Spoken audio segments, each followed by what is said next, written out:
একজন আমার কাছে জানতে চেয়েছে, তিনি প্রথম আমাকে সালাম দিয়েছেন, আসসালামু আলাইকুম, আমি একটা পরামর্শ চাচ্ছি।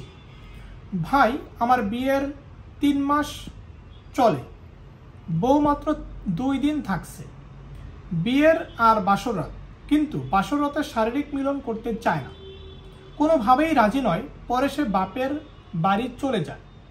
মেম্বার চেয়ারম্যান দিয়ে 5 বার সালিশ করাইছি, কিন্তু সে আসতে চায় না, কিন্তু সমাধানও চায় না। সে কাবিনের টাকা চায়। এখন করণীয় কি? নগদ 2 ভরি স্বর্ণ নিয়ে গেছে। তার মানে হচ্ছে একজনের বউ, তার সাথে বিয়ে হয়েছে মাত্র 3 মাস, তার সাথে ঘর করেছে মাত্র 2 দিন।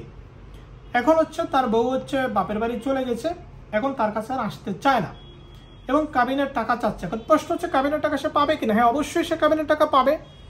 আপনার বউ নিজের ইচ্ছায় তার বাপের বাড়ি চলে গিয়েছে, কিন্তু সে কাবিনের টাকা পাবে। আপনার বউ নিজের ইচ্ছায় বাপের বাড়ি চলে গিয়েছে, এখন সে যদি কাউকে বিয়েও করে তারপরও কাবিনের টাকা পাবে।